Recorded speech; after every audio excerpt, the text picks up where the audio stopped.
So hello everyone, just wanted to share, if you want to watch my videos in English, then you can turn on the caption, go to subtitles, select the preferred language, for example English, and then you will be able to see the subtitles in English. Okay, so now let's continue with the today's topic. तो बहुत लोग को ये लगता है कि auto immune disease जैसे rheumatoid arthritis सिर्फ डाइट की वजह से होता है, but 95% of auto immune root cause is inside your mind. आपके मन के अंदर ही डिजीज का रूट कॉज है. ओके, बट और हम इस वीडियो में ये भी जानेंगे कि how you can rewire the mind for healing in 3 ways. Okay, तो जैसा मैंने कहा, बहुत लोग मेरे से यही क्वेश्चन पूछते, सीमा हमें क्या खाना चाहिए, मैंने क्या ये खाया या वो खाया. Okay, and so mind is the main 95% cause, and if you think that it is diet or food, then it is just 5%. Diet, food, genetics or environment is only 5%.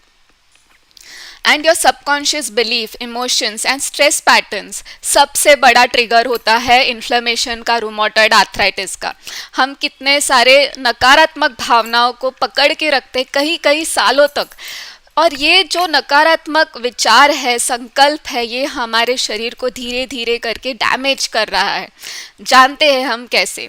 Okay, और वो जानने के पहले मेरा जो यूट्यूब चैनल है उसको subscribe कीजिए और बेल आइकन ज़रूर दबाइए. और अगर आप मेरे बारे में नहीं जानते हैं तो मेरा नाम है Seema Sriraman. I am a holistic healing mentor and you can check out more on satvicode.com. Okay, और होलिस्टिक हीलिंग बहुत ही ज़्यादा इम्पॉर्टेंट है क्योंकि उसमें माइंड भी आता है. अभी हम जानते हैं how the mind triggers auto immune condition. Okay, तो उसके पहले हमें जानना है कि नर्वस सिस्टम कैसे होता है. आप देख सकते हैं ब्रेन के द्वारा हमारा पूरा शरीर कनेक्टेड है through central nervous system and peripheral nervous system. जो भी हम सोचते हैं वो हमारे बॉडी के हर एक सेल तक पहुंचता है. ओके, और आप ये भी देख सकते हैं कि auto immune disease happen when the immune system attacks the body. Okay, ये तो हम सब जानते हैं कि जब भी हमारा इम्यून सिस्टम हमारे हेल्दी टिश्यूज़ को ही डैमेज करता है, उस स्थिति को कहते हैं ऑटो इम्यून कंडीशन. मतलब हमारे ही सोच विचार हमें ही नुकसान पहुंचा रहे हैं. और बहुत कई बार वो होता है कि हम जब किसी और के प्रति गिल्ट होल्ड करते हैं, नफ़रत बहुत लंबे समय तक होल्ड करते हैं, तभी वो ऑटो इम्यून डिजीज़ का रूप लेता है, जैसे कि rheumatoid arthritis. And because most people focus only on food, but 95% of root cause in your mind. Root cause जो है हमारे मन के अंदर है, which is your emotions, beliefs and stress response. हम स्ट्रेस को कैसे हैंडल करते हैं वो भी बहुत ही ज़्यादा इम्पॉर्टेंट है.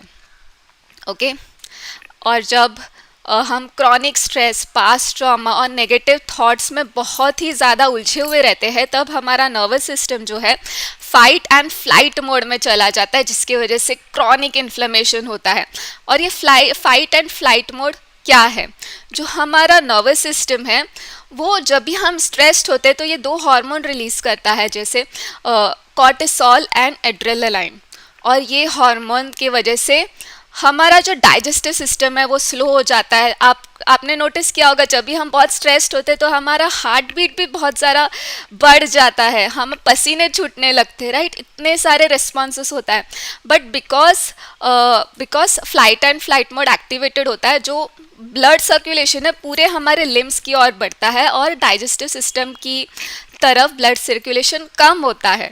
ओके, जिसकी वजह से डाइजेशन भी कम होता है. फॉर एग्जाम्पल अगर मैं कहूँ, पुराने ज़माने में सिर्फ एक ही स्ट्रेस होता था, वो है कि हमारे पीछे कोई वाइल्ड एनिमल जैसे टाइगर हमारे पीछे पड़ गया और हम बचने के लिए भाग रहे. तो इसके लिए भगवान ने ये फाइट एंड फ्लाइट मोड दिया, जिसकी वजह से हमें और ज़्यादा शक्ति मिले भागने के लिए. बट हमें अभी जो सिचुएशन है, हम 24 आवर्स, महीनों तक फाइट एंड फ्लाइट मोड में रहते हैं, जिसकी वजह से कंटिन्यूस हमारे सिस्टम में डैमेज होता ही रहता है. अगर आपको ये समझ में आया तो टाइप कीजिए in the comments, yes I understood how this fight and flight mode is causing inflammation. Okay, इसलिए हमें बहुत ही ध्यान रखना है कि हम कम स्ट्रेस लें. और ये स्टडीज़ ने भी बताया है कि कैसे हमारे सप्रेस्ड इमोशन, चाइल्डहुड ट्रॉमा बहुत ही कॉमन होता है जिसको भी ऑटो इम्यून कंडीशंस है उनमें। और जैसे आप देख सकते हैं ये एक जर्नल है जो sciencedirect.com, तो मैं इसका लिंक कमेंट्स में भी डालूंगी डिस्क्रिप्शन में। तो there is a link between traumatic stress and autoimmune rheumatic disease. So उसका रिव्यू है, आप वो डिस्क्रिप्शन में जो लिंक है उसको जो मैंने उसमें आप पढ़ सकते हैं। और ये और एक हेल्थ लाइन में एक आर्टिकल है, so the link between auto immune disease and PTSD जो है पोस्ट ट्रॉमेटिक स्ट्रेस डिसऑर्डर, तो आप ये पढ़ सकते हैं।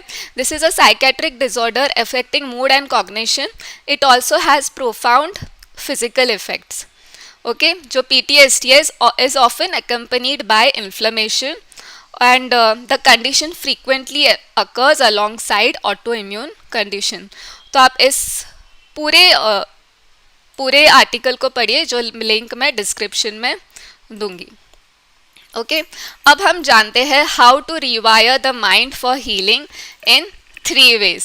ओके, अभी तो हमें प्रॉब्लम तो समझ में आ गई, तो हमारा मन ही 95% कॉज है जो भी डिजीज़ हुआ है आपको, तो उसका भी सॉल्यूशन देखते हैं। तो पहला तरीका कौन सा है? Shift your beliefs about healing. तो अभी हम मोस्टली हमारा बिलीफ कैसा होता है, I will always have this disease और आई कांट हील। लाइक मुझे भी याद है जब मुझे रूमेटॉइड आर्थराइटिस फर्स्ट हुआ था, डॉक्टर्स ने सारे डॉक्टर्स ने बता दिया कि अभी तो ये डिजीज़ आपको लाइफ लॉन्ग होगी, आपकी सिचुएशन और बदतर होते जाएगी, इवेंचुअली आप व्हील चेयर में आ जाओगे। तो वो गूगल में भी सारा वही इन्फॉर्मेशन था, नेगेटिव इन्फॉर्मेशन, जिसकी वजह से मैं डीमोटिवेट तो हो गई, बट उसकी वजह से मेरा बिलीफ सिस्टम बन गया कि यस अभी ये मुझे हमेशा रहेगा और मैं कभी ठीक नहीं हो पाऊंगी। और जैसा हम संकल्प करते हैं, जैसे सिस्टर शिवानी जी भी कहती है, संकल्प से सृष्टि, our mind creates our reality. Okay, तो इसलिए it is so important to take care of our emotions. इसलिए the first step is to rewire the mind to shift your beliefs. जैसे मैंने कहा, shift your beliefs about healing, कि आप heal हो सकते हो, आपको ये बिलीव्स धीरे धीरे लाना है। और शायद आपने ये जो स्टेटमेंट है, I will always have this disease और आई कांट हील, ये आपने मल्टीपल टाइम आपके माइंड में रिपीट भी किया होगा। लाइक मैंने फॉर एग्जांपल सालों तक रिपीट किया, जब तक मैंने मेरे मेंटर का वीडियो देखा और मेरा बिलीव्स चेंज हुआ कि यस मैं हील कर सकती हूँ। तो मेरी भी जो स्टार्ट थी हीलिंग की जर्नी, वो बिलीव सिस्टम चेंज के वजह से ही स्टार्ट हो पाई। ओके, जब तक आप बिलीव नहीं करोगे, आप मानोगे नहीं, तब तक हीलिंग भी स्टार्ट नहीं होगी, जब कितना भी आप चेंजेस कर लो डाइट में और एक्सरसाइज में। तो आपको अभी न्यू बिलीफ जो क्रिएट करना है वो है, my body is designed to heal. मेरा जो शरीर है अपने आप स्वस्थ होते जा रहा है और मेरा मन भी अपने आप शांत होते जा रहा है। यस, आपको थोड़ा एफर्ट डालना है मन को शांत करने में, खुश करने में, और धीरे धीरे आपको वो एफर्ट बढ़ाते ही जाना है। और ये रिपीट अभी भी मेरे साथ रिपीट कीजिए, my body is designed to heal. Type कीजिए कमेंट में, my body is designed to heal. और सच में जो नेचर ने हमारे बॉडी को बनाया है हील होने के लिए, बट हमने ही वो हीलिंग अलाउ नहीं किया, कंटिन्यूस टेंशन लेने की वजह से, स्ट्रेस लेने की वजह से, रॉन्ग खान पान की वजह से। बट 95% जो है स्ट्रेस के वजह से ही हमने हीलिंग अलाउ नहीं की। ओके, सो सबसे पहला स्टेप है, आप भले ये दोहराते जाओगे बट आपके मन को ये जानना बहुत ज़रूरी है, आपके मन को ये बिलीव करना बहुत ज़रूरी है। तो सिर्फ मैकेनिकली आपको ये स्टेटमेंट्स रिपीट नहीं करना है, बट आपको मन से बिलीव करना है कि यस आप ठीक हो सकते हो, पूरी तरह ठीक हो सकते हो। अभी बढ़ते हैं सेकेंड स्टेप की ओर, जो है रेगुलेट द नर्वस सिस्टम। कैसे आप रेगुलेट करोगे? स्ट्रेस को कम लेके। और कैसे आप स्ट्रेस को कम करोगे? प्रैक्टिस राज योगा, मेडिटेशन, कोई भी मेडिटेशन जो आपको पसंद है वो कीजिए, जो आपके मन को और शांत करे। डीप ब्रीदिंग कीजिए, डीप ब्रीदिंग से भी मन रिलैक्स होता है क्योंकि हमारा माइंड भी ब्रेथ से कनेक्टेड है। विजुअलाइजेशन कीजिए, जैसा हम सोचते हैं वैसा हम फील करते हैं। तो विजुअलाइज कीजिए आप पूरी तरह ठीक हो गए हो, सो गए हो, चल रहे हो, भाग रहे हो, दौड़ रहे हो, पूरी फिजिकली फिट स्ट्रांग बॉडी है आपकी, और आपका जो भी सपना है सब कुछ पूरा हो रहा है, आप उसको विजुअलाइज कीजिए। इससे आपका जो बॉडी है स्ट्रेस मोड से हीलिंग मोड में शिफ्ट होगा। ओके और जब भी आप ये रेगुलेट करते हो तो इस अफर्मेशन को ज़रूर रिपीट करें, I am calm safe and my body is healing. I am calm safe and my body is healing. Type कीजिए कमेंट्स में, I am calm safe and my body is healing. Type ज़रूर कीजिए comments में, because जब भी आप लिखते हो, आप टाइप करते हो, आपके माइंड में वो ब्रेन रिवायर होता है, जो नर्वस जो न्यूरॉन सेल्स है, सिनेप्टिक कनेक्शंस फॉर्म होते हैं और रिवायर होता है। तो इसलिए रिपीट करना, लिखना, कमेंट करना बहुत ही ज़्यादा इम्पॉर्टेंट है। ओके सिर्फ ये रिपीट करके कितना अच्छा फील हो रहा है, राइट? सो जब भी आप काम फील करते हो, सेफ फील करते हो, प्रोटेक्टेड फील करते हो, ओके तभी अपना हमारा डाइजेस्टिव सिस्टम भी प्रॉपर काम करता है, फूड प्रॉपर डाइजेस्ट होता है, जो भी आप फूड खा रहे हो, जिसकी वजह से टॉक्सिन्स जमा नहीं होता, राइट? और जिससे हीलिंग और अच्छे से होती है। इसलिए मैं कहती हूँ कि रूट कॉज जो है इस डिज़ीज़ को ठीक करने के लिए मन में है। ओके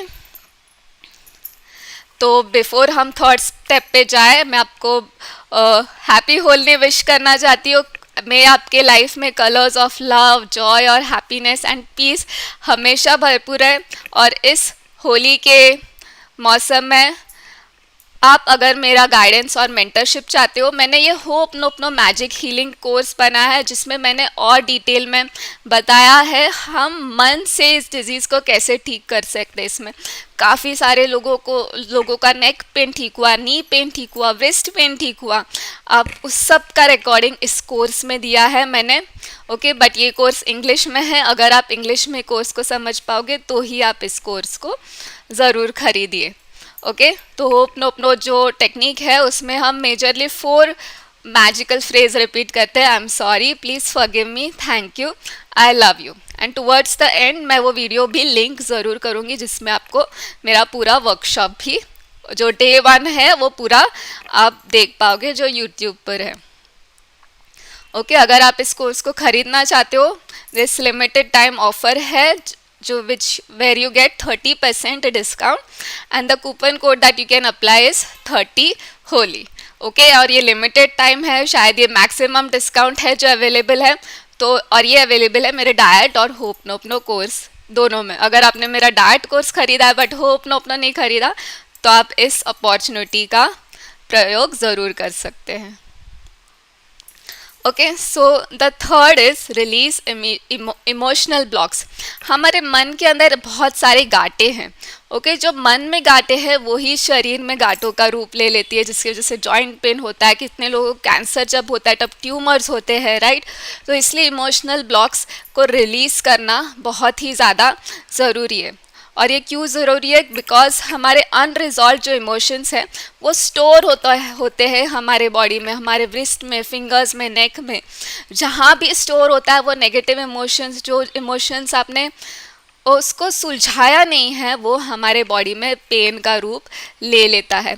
अगर आपने बहुत किसी से आपका झगड़ा हो गया, किसी क्लोज फैमिली मेम्बर से या रिलेटिव से, और आपने उनसे सालों तक बात नहीं की, मतलब वो अनरिजॉल्व इमोशन है। और ऐसा कोई आपको अभी ध्यान में आ रहा है तो अभी जाके उनसे सॉरी कहिए, बातचीत फिर से शुरू कीजिए, और आप देखेंगे कि ऐसे ही आपका पेन भी कम हो जाएगा। पर्सनली मेरे लाइफ में भी मैंने ऐसे काफ़ी सारे गांठों को सुलझाया है, जिसकी वजह से मेरे लाइफ में भी बहुत ही इम्प्रूवमेंट हुआ, रिश्ते भी अच्छे बढ़िया हो जाते हैं, और साथ ही बॉडी का पेन भी सारा कम हो जाता है। ओके और इसका सब अच्छा तरीका है जर्नलिंग करना, EFT।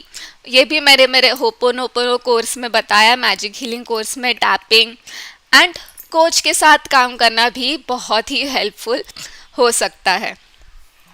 ओके तो जस्ट 1 सेकेंड।